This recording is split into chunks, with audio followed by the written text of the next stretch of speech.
El sector es un compromiso de Inexmoda, entidad que trabaja 365 días al año por el sistema Moda de Colombia. Inexmoda cuenta desde hace 10 años con el programa AFIN, a través del cual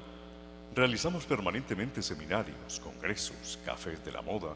y algunas diplomaturas como la que comenzaremos en el mes de agosto sobre estudios socioculturales de la moda en alianza Inexmoda UPB. Démosle la bienvenida a Amparo Velázquez de la UPB.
Bueno, buenos días.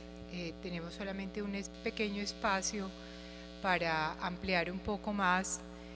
cuál es el, digamos, norte de contenido de la diplomatura como en los aspectos más importantes. Esta diplomatura en alianza con Inexmoda surge fundamentalmente de la idea de poder tener un espacio académico de formación continua que permita, digamos, profundizar y conocer un tema que consideramos que es de vital importancia y que va a permitir que aquellas personas que complementen esta formación, periodistas, diseñadores, en todas sus áreas, podamos tener unas herramientas y unos insumos muchísimo más claros para entender ese concepto de lo sociocultural en la moda. Entonces, el eje fundamental, como su mismo nombre lo indica, estudios socioculturales de la moda, iniciará con el entender que es un estudio sociocultural, cómo se ha evidenciado o cuáles son esas manifestaciones reales con estudio de casos de estudios socioculturales en Latinoamérica. Ustedes bien ven que la imagen que pasa en determinado momento tiene los énfasis en los cuales la diplomatura hará profundización y que su imagen responde a esa persona, a ese ser humano con esa condición también identitaria, pero sobre todo referenciados muy a Latinoamérica para, digamos, poder conocer ese concepto y esa idea de lo que implica hablar de lo sociocultural en la moda a nivel nacional y a nivel latinoamericano y obviamente en contexto mundial. ¿Cuáles son las manifestaciones de la moda en el siglo XIV y cómo esto ha venido evolucionando del siglo XIV hasta lo que hemos entendido como el sistema de la moda a mediados del siglo XIX? ¿Cuáles han sido aquellos aspectos fundamentales, cambiantes en la moda, que han respondido a unas condiciones de comportamientos, de actitudes, de acciones referidas específicamente a la naturaleza cambiante de la moda? Haremos también un rastreo de las primeras publicaciones especializadas en todas las editoriales como medios gráficos, visuales y de contenido que pretenden justamente el poder analizar por qué ese contenido se presenta o se complementa con un registro visual, con una composición de imagen, con una referencia vestimentaria de una época que responde obviamente a unas condiciones sociales, económicas, culturales y políticas que dan cuenta justamente de una manera de portar y de llevar esa propuesta de vestimenta, pero que se empieza a conectar muy claramente con la imagen y con la comunicación de la moda. Analizaremos también las diferentes o profundizaremos en las diferentes manifestaciones artísticas en las que el vestido ha sido una manifestación o una manera de expresión. Es decir, hablaremos del cine, hablaremos de la fotografía, hablaremos, como lo dije antes, de toda la, digamos, las revistas que se han dedicado a la publicación de la moda, con el objetivo también de comprender cuál es la intencionalidad comunicativa que en ellas se expresan a través de sus diferentes lenguajes y estéticas. Tendremos también estudios realizados por el Museo Nacional de Colombia. Como les dije antes, la idea es que esta diplomatura focalizará muchas de las manifestaciones en esa condición sociocultural a nivel también regional, a nivel nacional, y ampliar esas situaciones, cómo las podemos leer, identificar y profundizar en el contexto latinoamericano. Entonces, hay, por ejemplo, estudios de la moda, de la historia de la moda, de cómo, por ejemplo, en nuestra ciudad no hemos hecho nunca, digamos, necesariamente como un recorrido claro, visual, para entender esa moda que inicialmente podría llegar, como lo hemos identificado en el grupo de estudios de Sistema Moda y Nexmoda UPB. ¿Desde qué momento se hace visible ese factor de manifestación cultural un poco más propia, si se pudiera llamar así, como expresión vestimentaria? Entonces, el espacio de esta diplomatura tiene una temática, yo diría que muy enriquecedora desde su contenido, y obviamente esperamos que todos los interesados aprovechen estos 3 días que estamos aquí en el pabellón y se acerquen tanto al stand de Inexmoda o al stand de Bolivariana, y puedan hacer, no solamente recibir una mayor información que contiene costos y horarios, fecha de inicio, fecha de cierre, y que también puedan acceder a un descuento por pronto pago, que estaremos, digamos, con ello habilitado durante los días que estamos aquí en Colombia Moda. Muchas gracias.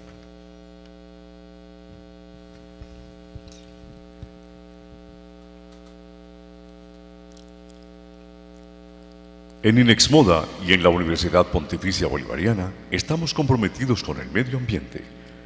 Te invitamos a descargar las memorias del Pabellón del Conocimiento en www.colombiamoda.com,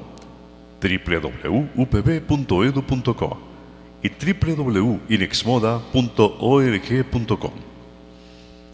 Damos la bienvenida a la conferencia Sinfonía en 3 movimientos, Moda, Cultura y Arte, dictada por Jaime Cerón, asesor de Artes Visuales del Ministerio de Cultura de Colombia. Jaime es egresado de Artes Plásticas de la Universidad Nacional de Colombia y allí mismo cursó la maestría en Historia y Teoría de Arte. Démosle una cordial bienvenida.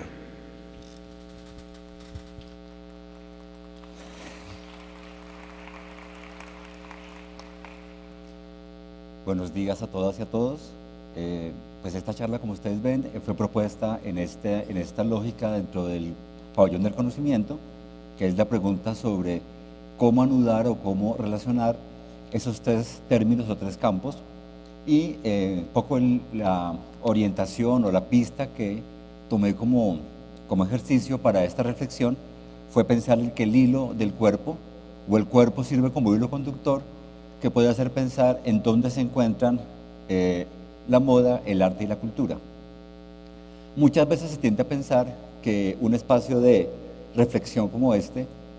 pues digamos que tiene que hacer énfasis en la manera como funciona o como opera un campo determinado, pero también puede ser útil en este espacio hacer una reflexión o análisis acerca de por qué existe una práctica en sí y cuál es la motivación humana última para que esa práctica exista, y eso concierne tanto a la idea de arte como a la idea de moda. Creo que la embarré.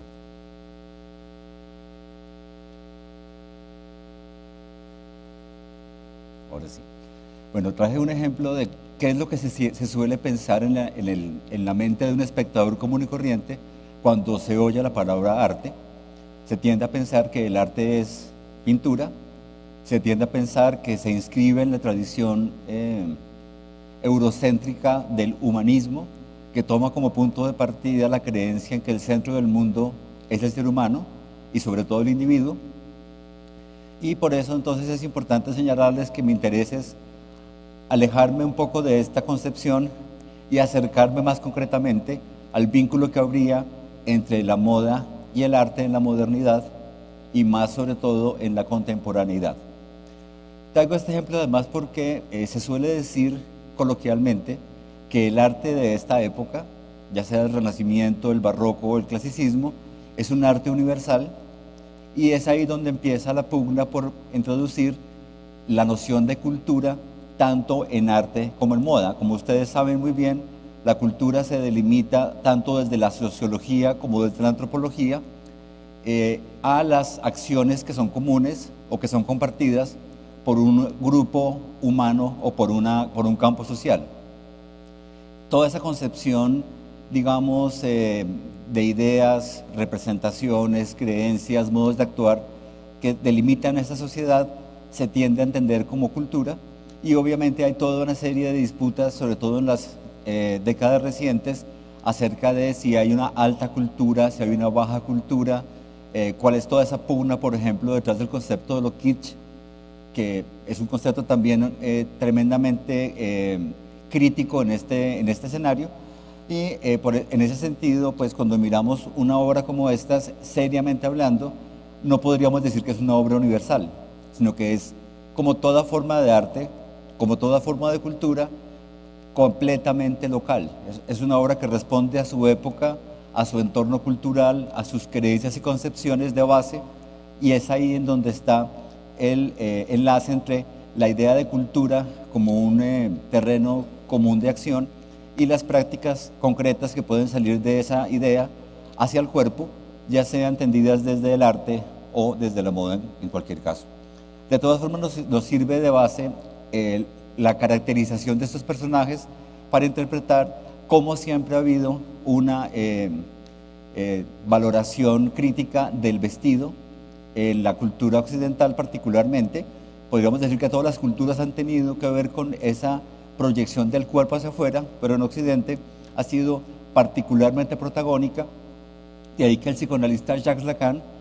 hubiera dicho que el vestido no oculta lo que uno tiene, sino que oculta lo que uno no tiene. El vestido tiene que ver con fantasías y con deseos, y de ahí que genere tantísimas pulsiones, emociones y obviamente también, por qué no decirlo, transacciones comerciales. Toda esta visión, entonces, podemos encontrarla que emerge desde la, digamos, época pretérita de la modernidad, cuando uno percibe, por ejemplo, este tipo de peculiaridades en el vestido que están encarnando concepciones dominantes sobre qué entendemos por el cuerpo, cómo construimos la idea del cuerpo, porque al decir que el punto de enlace entre la moda y el arte es el cuerpo, no doy una respuesta sino una pregunta. El cuerpo es fundamentalmente el gran escenario de debate, es la gran interrogante que ha orientado prácticas como la medicina, prácticas como por ejemplo la psiquiatría, como el psicoanálisis, como la antropología y como el arte mismo, porque cada perspectiva de análisis tiende a mostrar otra faceta distinta del cuerpo. Por ejemplo, la posición tal vez más radical en el siglo XX sobre el tema la propuso el psicoanálisis. Inicialmente Sigmund Freud diría que el cuerpo para un niño pequeño es algo que no se puede diferenciar fácilmente de lo que lo rodea. Cuando nace un niño, lo que el niño percibe con el cuerpo no tiene claramente un límite. Por lo tanto, la madre o el pecho de la madre, lo que huele, lo que toca, lo que ve, parecería ser parte del universo del cuerpo. De ahí que el otro psicoanalista importante en esa corriente, que es Jacques Lacan, dijera años más tarde que solamente cuando el niño se ve en el espejo entiende cuál es el límite del cuerpo y entiende que hay una especie de fractura entre el entorno, digamos, oceánico del mundo cotidiano y el espacio particular del sujeto, que es ese cuerpo que habita. De ahí que el vestido esté siempre mediando esa traslación de la frontera imaginaria que está o más allá o más acá de cada persona. El siglo XX comienza a ser un punto, digamos, nodal la reflexión en torno a lo que se entendería como diseño. El diseño, dicen algunos historiadores de la estética, es una práctica que emerge al final del siglo XIX y básicamente emerge cuando aparece la industria como una manera de producción. Antes de la industrialización, los objetos se hacían a mano y las necesidades humanas parecían ser satisfechas con esa capacidad de producción. Digamos que si hay en una comunidad 100 personas, alguien fabrica sombreros, otro fabrica zapatos, otro fabrica camisas, lentamente se pueden hacer, digamos que 3 o 4 camisas por semana y en un lapso de tiempo todo el mundo tiene camisas, sombreros, zapatos. Cuando la comunidad se agrupa en torno a sociedades o metrópolis mucho más masivas, la necesidad de producción demanda otros tiempos, otras aceleraciones y toda la emergencia industrial en el siglo XIX va a requerir que se piense la actividad artística o más bien la actividad estético-simbólica en relación con ese modo de producción. De ahí que sea tan erróneo decir o hablar de arte aplicado. Es como agregarle arandelas a algo que tiene un medio de producción industrial y la moda pues obviamente se inscribe en ese gran contexto del diseño, que es la actividad estética moderna por excelencia. De ahí que mucha gente diga que el diseño industrial es la escultura del futuro. En un futuro no habrá más escultura, habrá objetos de diseño increíbles que harán las veces de escultura y silla, o escultura y mesa, o escultura y paragüero, o lo que sea. El diseño va en esa orientación de transferir saberes y nociones que venían dándole sustento a la actividad artística, que en ese escenario de discusión diríamos que el diseño tiene de peculiar su enlace con la industria o con la producción industrial y su interés por responder a necesidades materiales. El diseño, digamos, por más que, por ejemplo, en la moda se oriente a todo un universo imaginario, fantasioso, libidinal, pulsional, siempre está intentando responder a, por ejemplo, cubrirse del frío cuando es un lugar invernal o permitir respirar al cuerpo cuando hace calor o protegerse del sol. Hay todo un coqueteo con esa dimensión de utilidad y esa es la diferencia fundamental con el arte. Entre arte y diseño se podría decir que el punto de diferencia es que el arte es eminente y absolutamente inútil, no sirve para nada realmente, y esa es su validez como actividad humana. Su única razón de ser es centrarse en lo que el ser humano es, que es básicamente inútil. No somos gacelas, ni somos leones, ni somos rinocerontes, no tenemos ese vínculo con la realidad material, natural, y por ese motivo es tan importante pensar que lo que el arte propone a la sociedad es una reflexión sobre eso que está en la base misma del ser humano, que no tiene, pues, en última instancia, una utilidad pragmática. El diseño respondería, como digo yo, coquetearía con esa idea de servir a una función material, pero produciendo las mismas lógicas de sentido que produciría o una película, o una novela, o una obra de arte, digo, de artes visuales. No expliqué esto. Aquí se puede ver este tipo de efervescencia creativa que creo que fue vital para el diseño, el arte e incluso la artesanía en el siglo XX, que fue todo el pensamiento de vanguardia. Entre los años 10 y los años 30 hubo una sucesión bastante vertiginosa de movimientos y corrientes que afectaron por igual la arquitectura, el diseño industrial, el diseño de modas, y digamos que las prácticas artísticas, ya sean pinturas, esculturas, dibujos, o lo que sería el gran medio moderno, que es obviamente el performance. Aquí se puede ver ese vínculo en el contexto de un artista que viene de una tradición, digamos, esencialista, que es pues la abstracción. La abstracción tiene muchas versiones en la moda, en el diseño de objetos, en la arquitectura y en el arte, pero en general tiene que ver con esta idea de cómo se piensa que se lleve una imagen hacia su mínima expresión. Es como el grado cero de la imagen lo que estaría en juego ahí. Aquí es interesante ver el vínculo que hace Sonia Delaunay entre un vestido y un objeto como un automóvil. Es un automóvil además de marca Citroën, que se vuelve una parte continua del vestido, haciendo ver que el automóvil puede ser como una segunda capa Así como uno puede ponerse una camisa y una chaqueta, el automóvil puede ser como la siguiente prenda después de la chaqueta. Como una proyección, como decía antes, hacia ese mundo moderno de la velocidad y de la interacción con el espacio de los demás. Por la misma época, este artista, Alexander Rodchenko, fue, digamos, protagonista del gran, revolcón que tuvo la actividad artística y estético-simbólica el comienzo del siglo XX, que fue la Revolución Rusa. En la Revolución Rusa hubo toda una serie de debates sobre cómo debería comportarse el arte, la arquitectura y el diseño en relación con esas nuevas demandas de vinculación con la comunidad o con el campo social. Y Alexander Rodchenko, que era un escultor abstracto, por decirlo así, pues va a transferir muchas de sus elaboraciones estéticas, compositivas, formales, hacia el diseño de carteles. Fue muy importante su trabajo en diseño gráfico, en ilustración y diagramación, pero también lo fue hacia el campo del diseño de modas, pensando el diseño de una manera enteramente revolucionaria, en sentido, quiero decir, de la vanguardia del momento.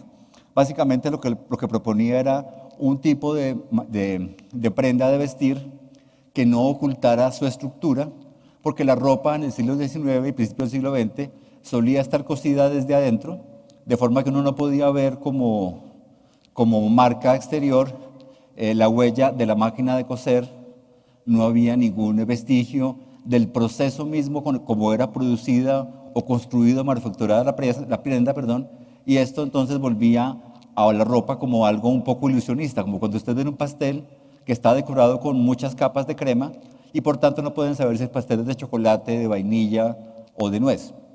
La idea de Rodchenko era que si el pastel es de nuez, se vea que es de nuez, o si es de vainilla o de chocolate. Y por eso le interesaba que los bolsillos fueran por fuera de la ropa, no por dentro, para que demostraran su pertenencia a la prenda, que la costura fuera hecha desde afuera, evidenciando la huella de la máquina industrial, que tuviera remaches que además dieran solidez a la prenda. Esta idea de tener bolsillos grandes pues tiene que ver con toda esa fantasía de la época vanguardista, de que todos debemos trabajar como obreros de esa nueva sociedad, y toda esa, digamos, concepción idealista del vestido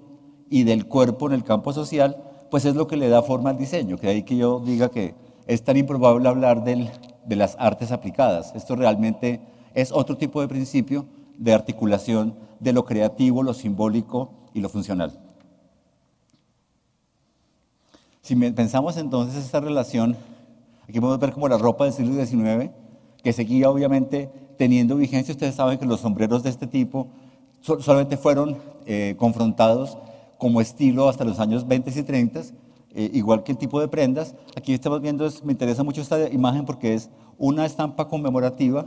una estampilla, perdón, conmemorativa de los 10 años del Armory Show, que fue la primera exposición de arte moderno de vanguardia que se hizo en Nueva York. Básicamente era arte moderno que provenía de Europa y en porcentaje menor de Estados Unidos. Hubo grandes debates en esa exposición, sobre todo porque hubo una sala de pintura cubista que la gente llamaba la Cámara del Horror, porque ustedes se pueden imaginar que de pronto a uno el día de hoy le parece que es normal ver un cuadro como el Desnudo bajando la escalera de Duchamp, como un cuadro. Uno, tal vez el día de hoy no duda que eso pueda ser llamado arte, pero hace un siglo sí realmente desafiaba la estética dominante. Se puede ver ahí con el público, y a la gente le parecía que la pintura era como una explosión en una fábrica de tejas, decían todos los caricaturistas de la época. De forma que esa tensión entre la vanguardia, ya sea de la moda, del arte, del diseño, y el gusto del público, va a existir siempre, ¿no? Siempre habrá esa, digamos, tensión o dialéctica entre proponer una salida, una orientación, un rumbo, y resistirse a seguirlo, ¿no? Que es como se mueven las ideas. Ustedes pueden ver que lo mismo pasa en la ciencia, lo mismo pasa en la filosofía, y pues lo mismo pasa obviamente en la moda y en el arte, donde las transformaciones son estrategias para que la actividad se mantenga realmente vital y para que cumpla su cometido, que parece ser siempre el mismo, ¿no? Y es intentar que el ser humano tenga la capacidad de comprender mejor su rol y el rol de los demás, ¿no? Esta idea de expandirse un poco al espacio de otro. Esta es otra imagen que toma de referencia en la obra del artista Marcel Duchamp, que es un artista muy importante ahora para la lectura del siglo XX, pero hace 20 años no era un artista tan importante o no era leído como tan relevante como se lee el día de hoy. En el año 2005, la Tate Modern de Londres consultó la opinión de 500 expertos en arte de todo el mundo acerca de cuál sería el artista más influyente del siglo XX hacia el siglo XXI, y la opinión generalizada, casi que unánime, fue que ese artista era Marcel Duchamp, que es un artista muy particularmente radical, mientras que, por ejemplo, si ustedes hubieran preguntado hace 30 años lo mismo, habrían contestado todos al unísono que era Pablo Picasso. Ese cambio de paradigma se ve en todos los campos, primero que en la moda ustedes habrán encontrado esas mismas tensiones, porque cada época inventa el pasado que necesita y proyecta el futuro que desea, perdón. Entonces aquí lo que vemos es la portada de la revista Vogue, que usó una obra que hizo Duchamp sobre vidrio, una obra muy compleja de analizar, pero lo usó como pantalla para mostrar a una mujer que estaba ataviada con alta costura y que coincide con el título de la obra. La obra se llama El Gran Vidrio y tiene como subtítulo la frase de la novia desnudada por sus solteros incluso, que tiene que ver con todo ese juego del deseo y con ese juego del amor. Y entonces la mujer está como literalizando esta idea de la referencia que hace la pieza de Duchamp al sexo y al deseo, pero de manera mucho más sutil y de manera mucho más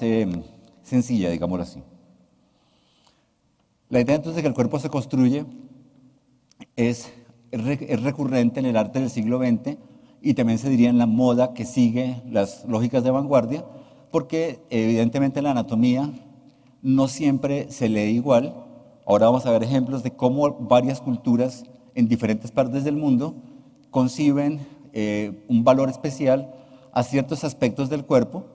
Ustedes pueden ver como, por ejemplo, en la cultura islámica hay una cierta lectura o una cierta negativa de leer el cuerpo, muy diferente, por ejemplo, Occidente moderno. Es diferente esto en África subsahariana, en las comunidades aborígenes de Australia, etc. Hay toda una diversificación de esa construcción del cuerpo, porque evidentemente cuando uno tiene una creencia en particular, esa creencia se convierte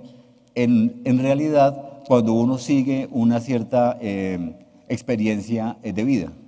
En ese sentido, lo que uno cree, lo que uno piensa, termina siendo en gran medida el soporte o el sustento de la realidad.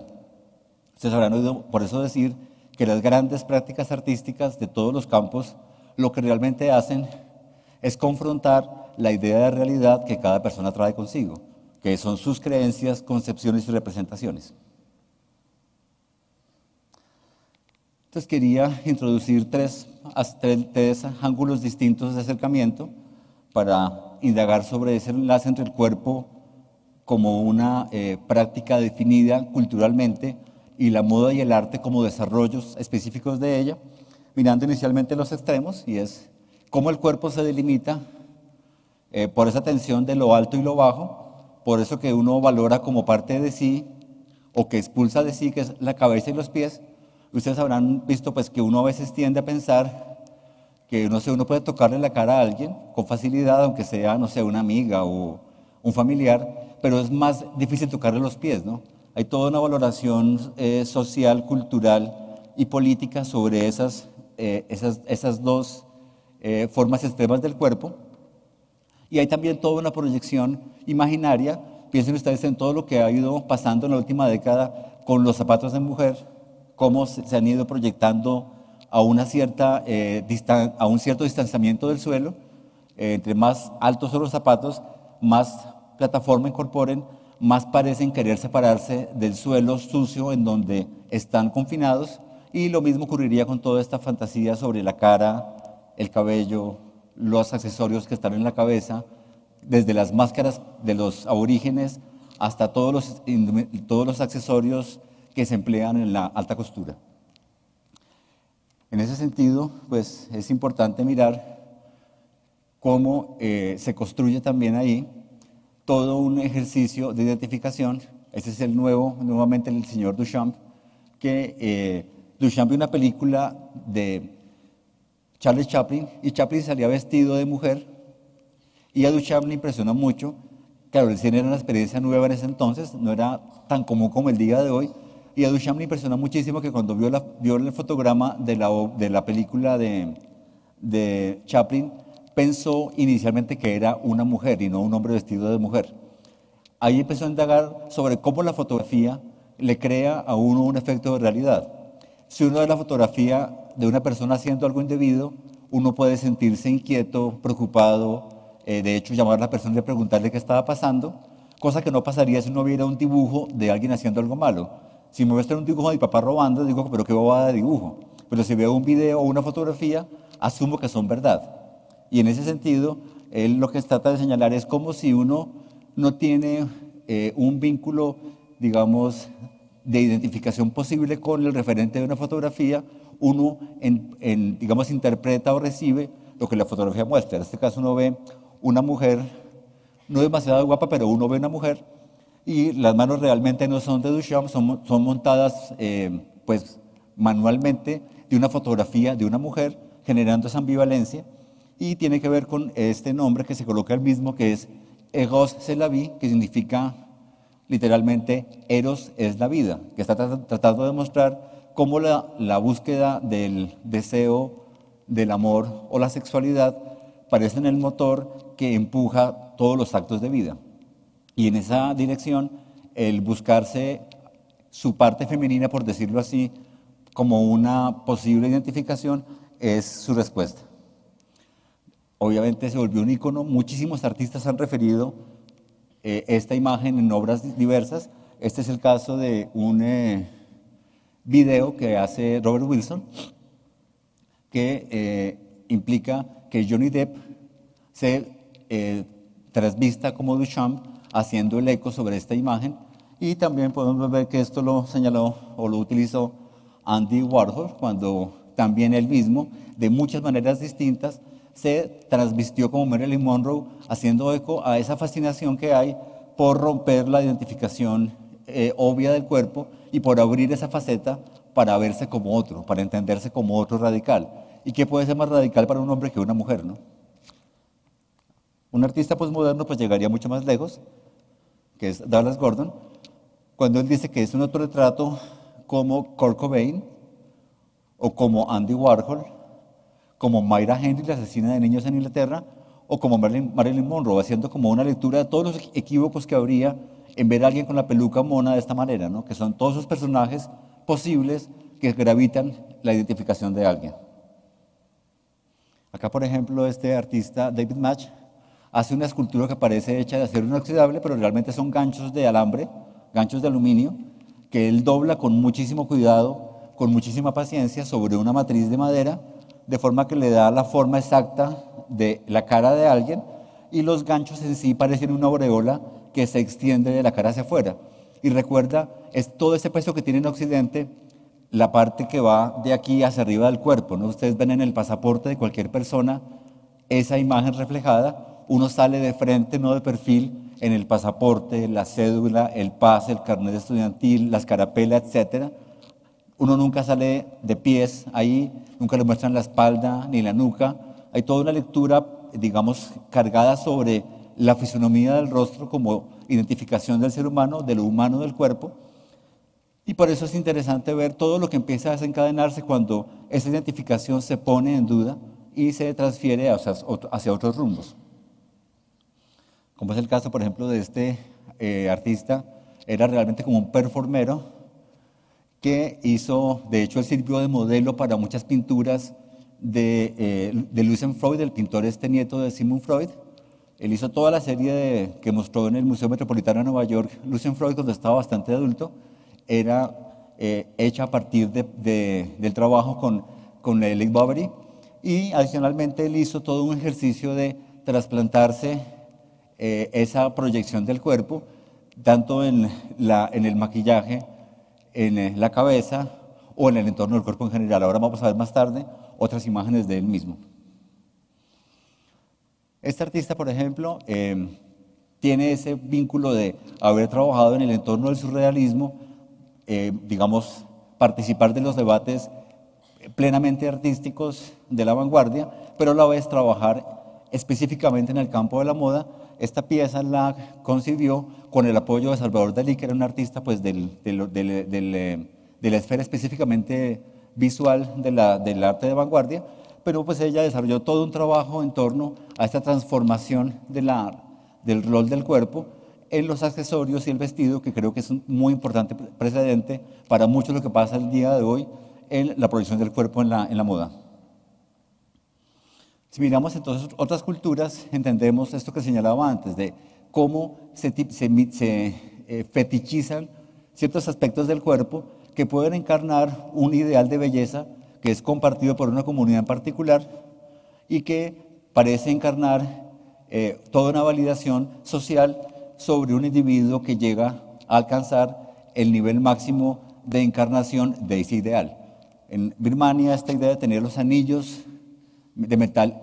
enredados en torno al cuello parece incrementar la valoración de belleza en la medida en que se extienda más lejos de los hombros y comienza a servir como un emblema de esta misma idea, ¿no? De cómo los seres humanos parecería que nos estamos siempre orientando a querer separarnos del suelo, alejarnos de esa raíz animal, pulsional, instintiva, básica.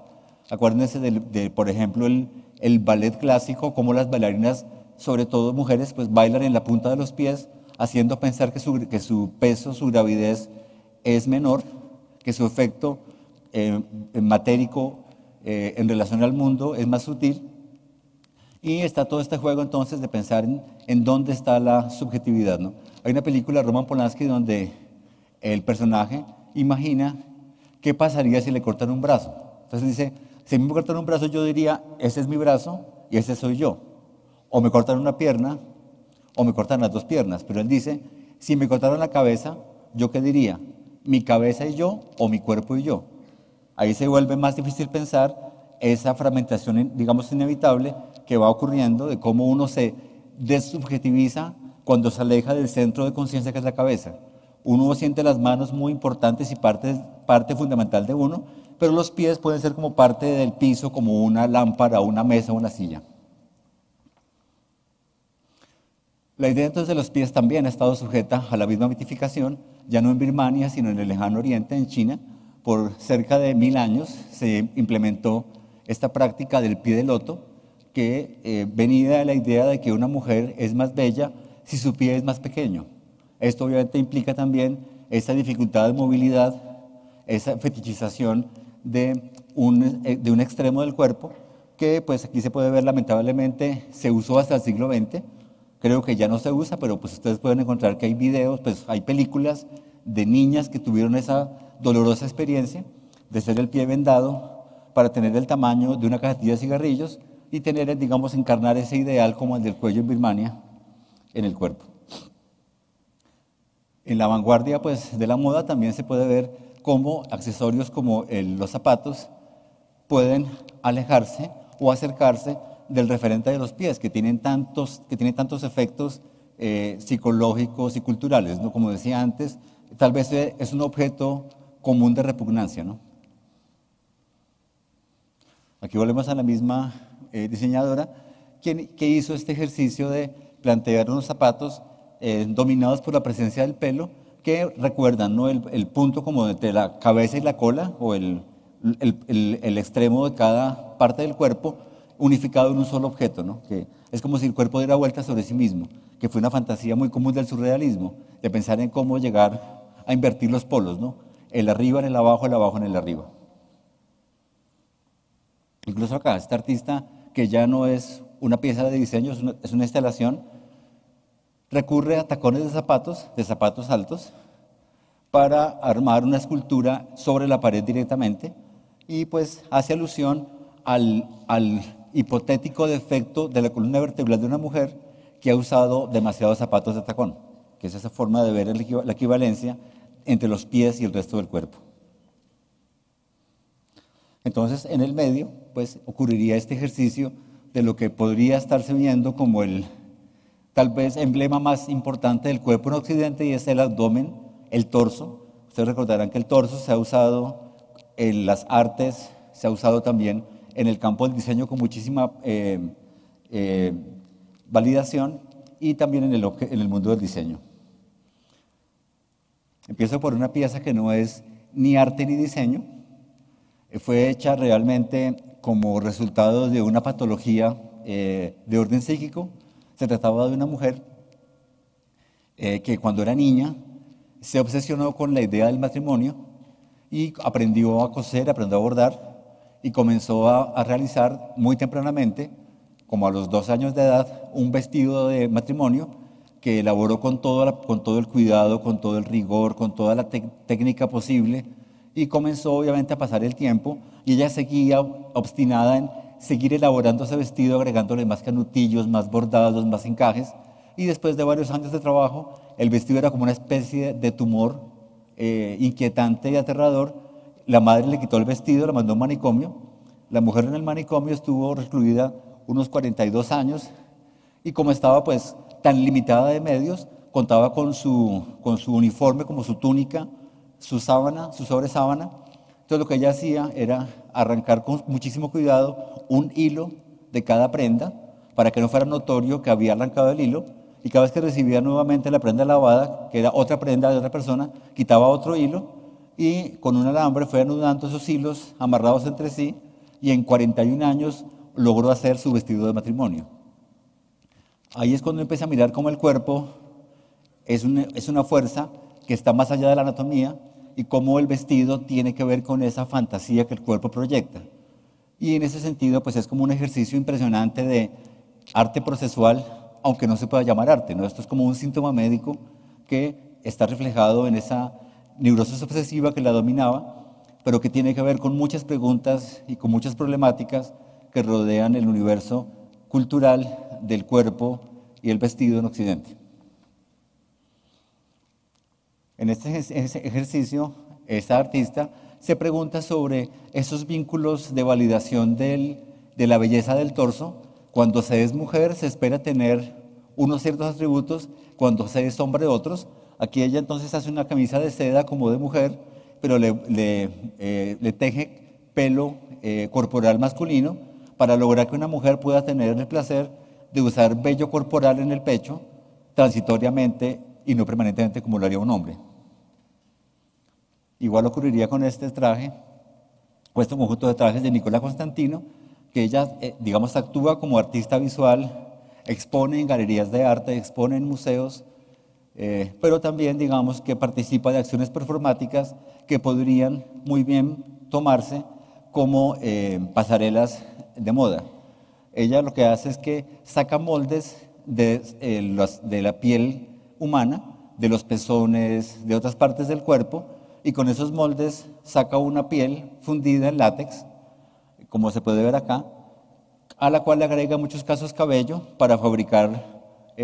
digamos que todo un conjunto de prendas que pueden ser exhibidas como escultura o pueden ser usadas como vestido. Y aquí se ven un poco los dos usos que ponen en evidencia esa, digamos, tensión entre la piel real del cuerpo y esa capa que se pone por encima de ella, que es el vestido. Mucho antes que Lady Gaga, Hannah Sterbach había hecho en los 80s este vestido de carne para anorexia albina, que era un cierto cuestionamiento a los problemas o los desórdenes alimenticios en las mujeres particularmente. Era un cierto cuestionamiento a la demanda de un tipo de fisonomía corporal unitaria por parte del universo de la moda, pero que también estaba haciendo alusión al vínculo entre el vestido y el cuerpo. Entonces, aquí se puede ver el vestido pues fresco para usar como carne, que también se puede ver como un cuestionamiento al consumo de animales, o el vestido ya como una piel seca, como un cuero, curado ya y tratado como una escultura en la parte derecha. El caso, por ejemplo, de esta otra artista se basa en esto un poco que les mencionaba antes con Rodchenko, de la ropa de hombre del siglo XIX, que tenía todo oculto, todo estaba, digamos, superpuesto desde atrás a la superficie visible. Entonces lo que ella hace es recolectar bolsillos de pantalones de hombre, pantalones de trajes completos, y extrae todos los bolsillos, los cose entre sí, y entonces hace esta instalación siguiendo esta idea de ir de la esquina de la pared hacia abajo, buscando esa idea de cómo el bolsillo está en el rincón del pantalón y cómo la instalación está en el rincón de la pared, buscándole un enlace al cuerpo con el espacio arquitectónico. Jean Fabre es este artista que fue quien inauguró el Museo de Arte Moderno de Medellín en su sede de Ciudad del Río. Él es básicamente un artista escénico. Él ha ido a Bogotá creo que 3 o 4 veces con piezas performáticas o escénicas en el Festival de Teatro, pero aquí digamos que tuvo una exposición de sus piezas más bien escultóricas, algunas instalaciones y algunas piezas de video. Aquí vemos este ejercicio donde él transforma la idea del cuerpo, del torso corporal, en un bodegón o naturaleza muerta, haciendo notar ese juego de el cuerpo como una mesa,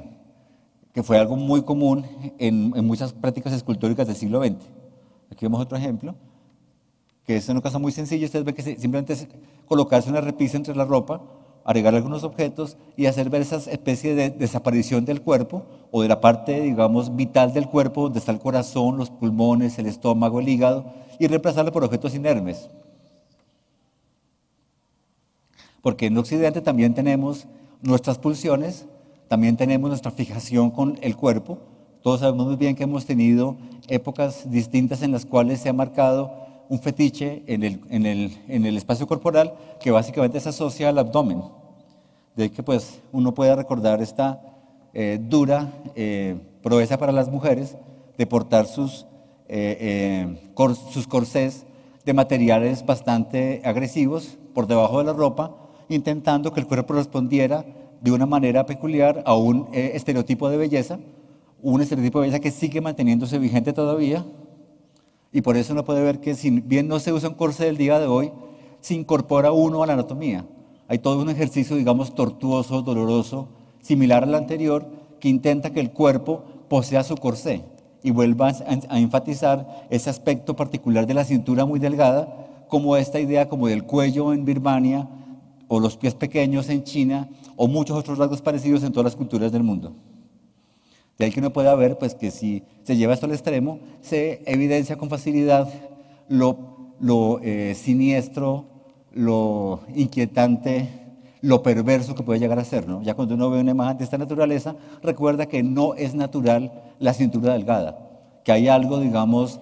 profundamente lleno de fantasía en querer que el cuerpo se aproxime a ese ideal, tanto como sería el pie pequeño o el cuello largo. En el contexto entonces del diseño contemporáneo es importante mirar cómo hay todo un desafío para los diseñadores, y es si se ciñen específicamente a esas concepciones dominantes a nivel cultural, digamos, si todos los diseñadores responden pasivamente a la demanda de ese cuerpo estereotípico que se espera que todo el mundo posea, o si juegan, digamos, con entrar y salir de esa referencia. Es muy importante examinar cómo el cuerpo contemporáneamente se piensa como un espacio que ya no es humano, ¿no? Muchos hablaban hace 20 años del cuerpo poshumano, porque uno se puede el día de hoy poner a dieta y ejercicio, que es como un poco la vieja escuela, o se puede someter en el quirófano a una lipoescultura, liposucción, o quién sabe cuántos procedimientos quirúrgicos más adicionales, y todo este ejercicio, digamos, hace que ya el cuerpo que uno desee lo puede incorporar a su anatomía. Puede cambiarse el color del pelo, puede cambiarse un poco a lo Michael Jackson, el color de la piel, y todo esto, digamos, que muestra como el lado oscuro de la fuerza que está detrás del cuerpo. El diseño obviamente debe reconocer ese espectro de posibilidades, digamos, del extremo más convencional, del extremo más, digamos, hegemónico, de ese cuerpo que se impone como modelo para todo el mundo, o ese cuerpo que se fantasea de manera anómala, que lleva un poco más allá del estereotipo a muchos sujetos, ¿no? Y por eso es interesante que muchos diseñadores como Miyake hayan tomado la elección de transferir un volumen que no existe al cuerpo de quien usa la prenda, haciendo notar esa especie de vacío que está detrás de querer lucir delgado a través de una prenda particular. Él juega con dar algo de ese esquema y al mismo tiempo quitarlo, ¿no? Como se puede ver en ese ejercicio, como de transponer una escultura a un torso, o como se puede ver, digamos, en general con toda la anatomía. El otro aspecto que quiero señalar es cómo el cuerpo está presente no solamente porque esté representado o referido, porque se haga alusión a él. Evidentemente, una bufanda representa el cuello, un sombrero representa la cabeza, una blusa representa el torso, una falda, el abdomen, etcétera. Pero más allá de eso, digamos que hay otras posibilidades de juego, un poco como se veía con las marcas de los moldes del cuerpo de Constantino, el artista argentina. Y por eso es interesante mirar cómo este medio que les mencioné antes del performance, que ustedes pueden verlo latente en una pasarela, en una obra escénica, en una obra musical, en una declamación poética, en una obra plástica. El performance está latente como esa acción corporal que deja huellas, que usa gestos para dejar huellas, que uno como espectador puede leer. Y en este caso, este artista, Janine Anthony, lo que hacía era instalar en una sala del museo una serie de hilos de conos de hilo de algodón, era como una hilaza, y ella tenía una cama que se puede ver al fondo, una pijama roja y un computador que seguía parámetros del sueño cuando dormía. Entonces ella dormía en la sala con su pijama roja inicialmente, y al despertar tejía los patrones que estaban en el computador de su sueño, que se los captaba a través de los párpados y sus movimientos. Entonces todo el día tejía lo que soñaba, y entonces iba cortando las tiras de pijama hasta que ya al final no tiene pijama y se arropa con lo que va tejiendo, como un ejercicio que recuerda la famosa historia griega de Penélope, esta mujer que tejía y tejía esperando un hombre que no llegaba. Básicamente lo que parecería proponer Janine Anthony es que el hombre que no llega es un sueño de ella, no es un hombre de verdad, es su deseo y su anhelo, y por eso siempre está uno viéndola en el día tejiendo algo que le dicta a su sueño tejer. Ahí se puede ver ese juego del cuerpo, que es, obviamente son meses de exhibición, son muchas horas de trabajo que hacen que surja una tira de tejido, pues como de kilómetros de largo. Acá, por ejemplo, ocurre este otro ejercicio de que el espacio de exposición, que es una galería de arte, el artista la divide en dos, coloca un pequeño muro, que es el que está, a ver si se puede ver acá. ¿Sí se ve? No, bueno, no se ve. Digamos que el fondo coloca un vidrio grueso, entonces del lado de allá del vidrio coloca muebles como de un consultorio de psicoanalista, con un diván, un escritorio como para un recepcionista, una biblioteca, unas lámparas, y de este lado coloca objetos como de museo, como las bases para colocar esculturas, ya sean cuadradas o rectangulares, y todo está pintado de color gris ratón. Entonces, por el efecto de iluminación, cuando alguien entra, descubre que se ve del otro lado del espacio. Entonces entra un grupo de espectadores y puede empezar a jugar sobre si se hace el analizado o se hace el analista, o juega a ser recepcionista, o a pedir una cita, organizar los libros de la biblioteca, y en ese sentido, digamos, de juego, va apropiándose de ese rol, ¿no? Es ese rol que está latente de quién mira y quién es mirado en el contexto social en general. Como decían los psicoanalistas, la diferencia que hay entre el psicoanálisis y la filosofía es que la filosofía clásica decía que el sujeto miraba el mundo, y el psicoanálisis dice que el sujeto es mirado por el mundo. Y vivimos en esa época en la cual nos sentimos observados, ¿no? Ni qué hablar ahora de las redes sociales, de cómo cada movimiento, aunque sea virtual, implica estar expuesto a la presencia de otro, a la mirada de otro. La mirada no es algo que sea visual necesariamente. Si uno está haciendo algo indebido y oye un carraspeo detrás de uno, uno sabe que es mirado. Si uno oye pasos, oye el roce de la ropa al caminar, uno sabe que es mirado sin que vea los ojos, ¿no? Y en ese sentido este juego es, aunque sea como un poco tonto, como muy simple, es profundamente complejo para la experiencia de ser un cuerpo. Esto que parece el manto de Turín de la impronta de Jesús, realmente es una obra que tiene que ver con el SIDA. Este artista hizo una indagación con ayuda de una beca en la ciudad de San Francisco, que es una ciudad que tiene una población gigante de homosexuales, y que fue donde se ubicó el primer caso de SIDA conocido. En la comunidad homosexual es muy importante, o era muy importante, ese estereotipo del cuerpo masculino, musculoso, en cierto tipo de proporción, y por eso era común ir a los gimnasios masivamente. Entonces este artista visita un gimnasio muy tradicional, casi que pionero en el barrio homosexual de San Francisco, y entonces con la ayuda de la beca que tenía, compra materiales nuevos para las máquinas de ejercicios, y negocia con el dueño del lugar para reemplazar los cueros viejos por cueros nuevos, y con los cueros viejos hace como una especie de relicario, guardándolos en urnas de terciopelo negro, con plexiglas y con marcos de cobre, recordando que la gente que se ejercitó acá, digamos que raspó esos cueros con sus movimientos repetidos, que dejó ahí parte de su sudor, parte de su mugre, que quitó el color del cuero con su acción repetida, toda esta gente, digamos, murió. Y por tanto hay como una marca física o corporal en estos objetos que recuerda la ausencia de esta gente muerta, de ese gran holocausto, como llaman algunos, que implicó el desdén del Estado por esa enfermedad. Y entonces este artista recoge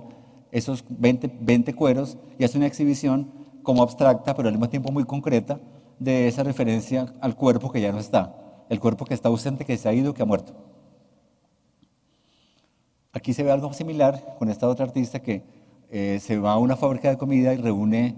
47.000 uniformes de color azul índigo que han sido usados, los lava y los plancha, los coloca organizados colocando pantalones en toda la mesa, camisas, pantalones, a salvar ese gran montículo de prendas, y una persona se sienta, ya sea hombre o mujer, una persona pagada por parte del proyecto, del presupuesto del proyecto, a tomar un libro de historia de portada azul, de tela azul, que son muy comunes, y con un borrador rosado y con saliva va borrando el libro de historia todo el tiempo. Ahí se va viendo cómo queda un montículo de borra sobre la mesa, que es como un residuo de saliva y de tinta, y se va creando como una colección de libros de historia que, como dice el artista, como se ve acá, han sido escritos con el cuerpo. Había una narración particular hecha por unas perspectivas comunes, pero ella dice que el cuerpo de los seres humanos en general y los roles, sobre todo de las mujeres en el espacio doméstico, aún no tienen el peso en la historia que tendría, por ejemplo, el proletariado en el siglo XIX. Ya hubo toda una reivindicación social y filosófica del trabajo de los obreros, y en ese sentido, se me acabó el tiempo, y en ese sentido entonces es importante para ella que si la historia le da un sesgo al cuerpo masculino, ¿qué lugar tiene el cuerpo femenino y el cuerpo que trabaja en el espacio doméstico en esa misma historia? Aquí vemos ya una imagen de la obra trasladada años después al Museo Arte Moderno de Nueva York, que es pues muy distinto el efecto, la acción es la misma. Y aquí se puede ver este ejercicio de cómo un artista en los 60s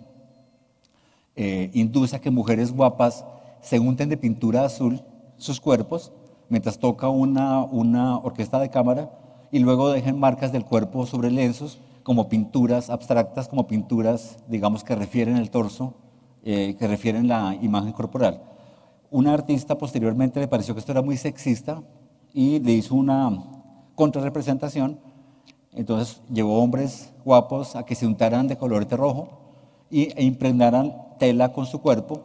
haciendo esta corrección de el peso del azul como un color incorpóreo o el peso del rojo como esa marca de género y de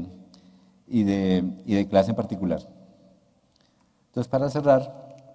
la idea de la totalidad del cuerpo tiene que ver con ejercicios como este, donde este artista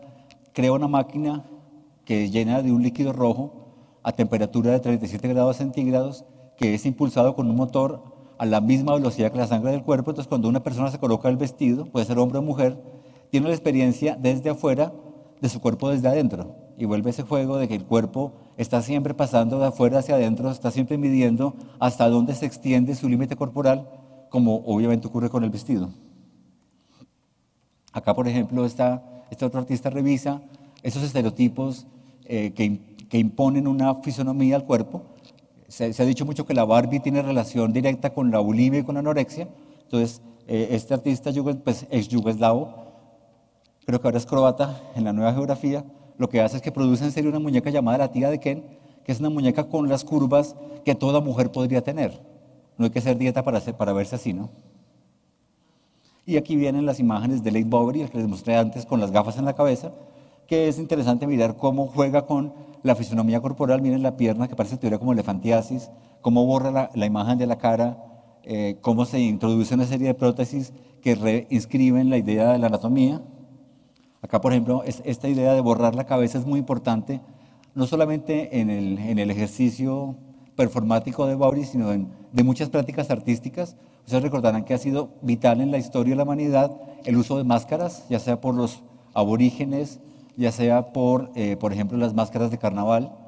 ya sea, por ejemplo, las mismas esculturas de, por ejemplo, San Agustín y Tierra Adentro, que tienen que ver con cómo hay una fantasía en el ser humano de que su cabeza sea inferior a donde está, es decir, que no tenga cabeza ya no de humanoide, sino cabeza de reptil, cabeza de felino, cabeza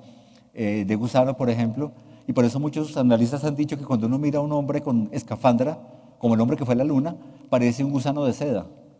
o un hombre que va a bucear. Como esas máscaras modernas llevan a que el ser humano no se vea como un felino o un reptil, sino como un insecto. Toda esa idea de cómo uno sube y baja en el imaginario corporal, y él pues encarna muy bien esta idea de borrar la anatomía, cotidiana convencional. Hay muchos ejemplos posibles de él y pues hay muchos videos de su trabajo, pero es fascinante esta manera como toma elementos convencionales y los lleva al extremo, haciendo notar que son pues obviamente representaciones culturales, de que no hay algo que sea verdad en el campo cultural. Todo lo que uno encuentra son creencias y concepciones que representan diferentes tipos de agendas. Aquí ya para cerrar vemos una pieza clásica pues, de Dior que recoge esta imagen que vimos antes de Birmania y la introduce en un nuevo tipo de lectura pues, del cuerpo, que es lo que siempre ocurre en la alta costura, que es como un ejercicio comparable a la escultura, comparable al performance, porque no es común que la alta costura pues, se pueda usar cotidianamente en ningún contexto. Siempre tiene que ver con ese escenario de representación. Es muy famosa pues, toda la práctica de Jean-Paul Gaultier en todos los diferentes escenarios en que ha trabajado. Y aquí, por ejemplo, es interesante mirar cómo vuelve a ese ejercicio de poner el cuerpo por fuera del vestido, como lo hacía, por ejemplo, con Madonna cuando le hacía ropa, que implica esa idea de invertir ropa interior, ropa exterior, cuerpo, superficie, como algo importante. Ya pues simplemente cierro con estas imágenes hiperconocidas de Miyake, con este ejercicio que les mencionaba de llevar el cuerpo a girar sobre su eje, a invertir la idea de la superficie, del plano horizontal al vertical, generar una construcción de volumen que no sería con natural. Aquí es mucho más importante, creo yo, que el anterior. O lo mismo podemos decir de Hussein Chalayan, pues quien ha hecho una incursión bastante radical en la proyección del cuerpo, como se puede ver en sus cruces que han sido continuos entre el contexto del arte y el contexto de la moda. Él ha expuesto, de hecho, en exposiciones de arte en Bogotá y en Cali, así como también ha participado continuamente pues, en los espacios de moda, y ustedes sabrán que lo que parece definir qué es arte en el contexto actual es lo que se presenta en contextos artísticos, ¿no? Porque el debate sobre la noción de práctica artística siempre está en cabeza de quien produce una práctica artística, es decir, es un artista quien decide qué es lo que es arte. Los demás espectadores intentamos dialogar con esa proposición y el contexto nos da la idea de dónde está esa práctica. Aquí hay otras piezas más de Miyake que vuelven a la misma idea de reconfigurar esa anatomía hacia afuera. Y cierro con esta imagen pues muy conocida de Chalayan, que vuelve un poco a la imagen inicial de Sonia Delaunay, del juego entre el cuerpo y los objetos del espacio doméstico, de este performance que fue como su versión de una pasarela en la cual los objetos de mobiliario de una sala son desvestidos por una serie de modelos que usan los trajes, o digamos los forros de los muebles invertidos como prendas que proyectan el cuerpo, y finalmente termina con la transformación de la mesa central de la sala en una falda. Bueno, creo que sería esto todo, que me pasé un poquito del tiempo que tenía previsto y que tengan entonces, ojalá que una buena semana con estas conferencias y que se diviertan mucho. En la UPB, la pasión está presente en todo lo que hacemos. Para la siguiente conferencia, debemos adquirir la boleta en el hall del teatro. Nuestra siguiente conferencia, Tendencias de Moda